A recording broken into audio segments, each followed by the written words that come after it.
ગ્રામ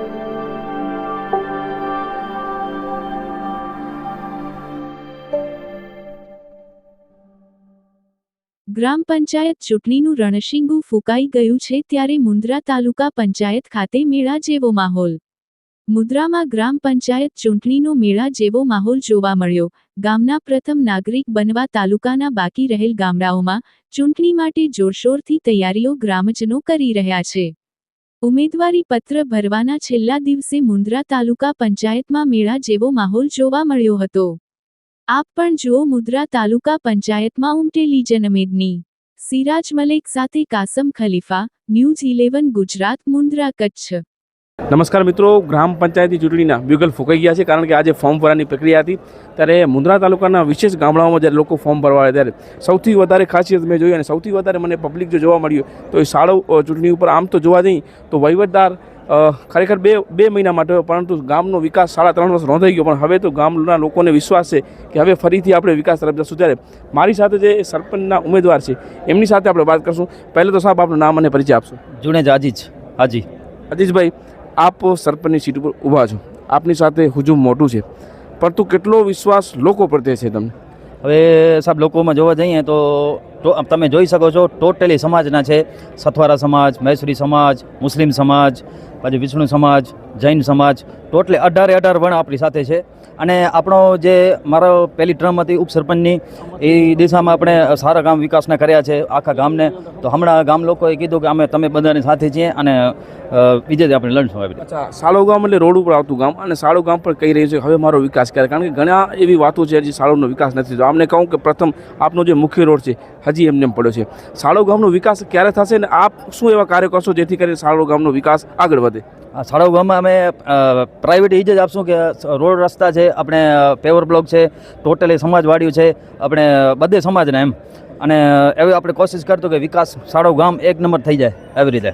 નવીનભાઈ, ખાસ કરીને આપ તો સાળોના છો અને આપ સાળોમાં આપની જે મહેનત અમે જોઈ છે, અને અજીજભાઈ પણ આપ બંને એક સાથે લડીને સાળોના વિકાસ માટે અધિકારી સામે જતા હો છો અને ફાઇટ પણ કરતા હો છો, પરંતુ આ વખતે આ ચૂંટણીને આપ કઈ રીતે જોઈ રહ્યા છો? પહેલું તો સ્થાનિક સ્વરાજનું ચૂંટણી એટલે સ્થાનિક પર્વ કહેવાય ને.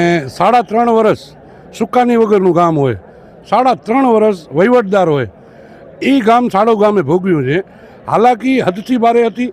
વર્ષોથી અમે જેને એમ નથી કહેતા સરપંચ કોણ બને, સરપંચ એવો બને જે ઘડાયેલો હોય. આજે ઉંમરમાં મારાથી નાના છે અજીતભાઈ, પણ ગામમાં જે 3.5 વર્ષમાં વગર સરપંચે આ છોકરાએ બહુ જ મહેનત કરી છે. દરેક વર્ણ માટે કોઈ પણ નાત જાતના ભેદભાવ વગર અમે 2 જણા મળીને શંકર મંદિર ઉપર શેડનું હોય, શંકર મંદિર દિવાલનું કામ હોય, કોઈ પણ સમાજવાડી, શાંત જમાતની સમાજવાડી હોય, જુનેજા જમાતની, મહેશ્વરી સમાજની, સથવારા સમાજનું કામ હોય, બધામાં ખભે ખભો મલાવી અને એક પ્રયોગ કર્યો કે ના કામ કેમ કરાય, તો એનામાં આ ઉત્તીર્ણ થયેલ છે છોકરો. એટલે ગામના માણસો બધાનો વિશ્વાસ છે. બીજું તમે જે રોડની વાત કરી, આજે તમે ચોથો સ્તંભ જો આ લોકશાહીનો, તમે જાણો છો 2022ની મારી દરખાસ્ત મેં કરેલી હોય, પણ ક્યાંક ને ક્યાંક સાળાવ ગામને કિન્નાખોરી રાખીને એ રોડ નથી થયો. પણ જો અમે બધા ખભે ખભો મલાવીને આગળ વધશું તો આ રોડ બનશે. શાળાની આજે શાળા તમે જોઈ લો, આ છોકરાની મહેનત હતી. હું તાલુકા પંચાયતના સદસ્ય તરીકે ગામ આખાની આજે 1 નંબરની અમારી શાળા બની ગઈ છે.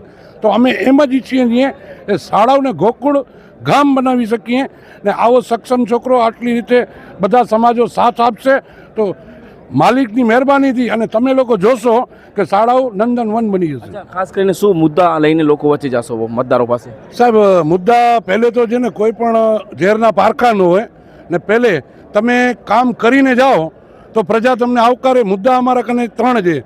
અત્યાર સુધી જૂથ ગ્રામ પંચાયત હતી, 50 વર્ષમાં પ્રથમ પ્રયત્નો અમે કર્યા કે 1975ની વસ્તીવાળું ગામ, મતદારવાળું ગામ, 3200-3600ની વસ્તીવાળું ગામ, એકે અમારો બોર એક જ હતો એ ગામનો વર્ષોથી. આજે 2 બોર છે મીઠા પાણીના, પછી સંપ છે પાણીનો, 1 લાખ લીટરનું છે ને સ્ટોરેજ થાય એવું હાઈ ટેન્ક છે. ઘણી બધી એવી જે જરૂરિયાતના કામો અમે લઈ લીધા છે. હવે પ્રજાને એ દેખાડવા જશું કે આપણા ગામને ખૂટે શું છે. તો ઘણું બધું એવું છે. અમારા ગામમાં હજી ઘણા વિકાસના કામો બાકી છે, એ પ્રજા સમક્ષ રાખશું, એના મત લેશું. ખૂબ સારી વાત કરી. લોકશાહીનો પર્વ એટલે ગ્રામ પંચાયતની ચૂંટણી છે અને જ્યારે આ ચૂંટણી થતી હોય છે ત્યારે સૌથી પહેલાં તો ગ્રામજનોને એક એવા વ્યક્તિને ચૂનવાનો કે જેથી કરીને જે ગામનો વિકાસ કરે. અને સૌથી પહેલી વાત આપને કહું કે જ્યારે પણ વોટિંગનો સમય આવે 22 તારીખના વોટિંગ છે અને જ્યારે તમે વોટિંગ કરવા જશો તમારા હાથમાં નિશાન હશે તો જ તમે સરપંચને કહી શકશો કે મેં મત આપ્યો છે, મારા આ કામ થવા જોઈએ. આ આપણી પ્રથમ ફરજ છે. કેમેરામેન કાસમભાઈ ખલીફા સાથે હું સિરાજ મલિક, ન્યૂઝીલેન્ડ, ગુજરાત.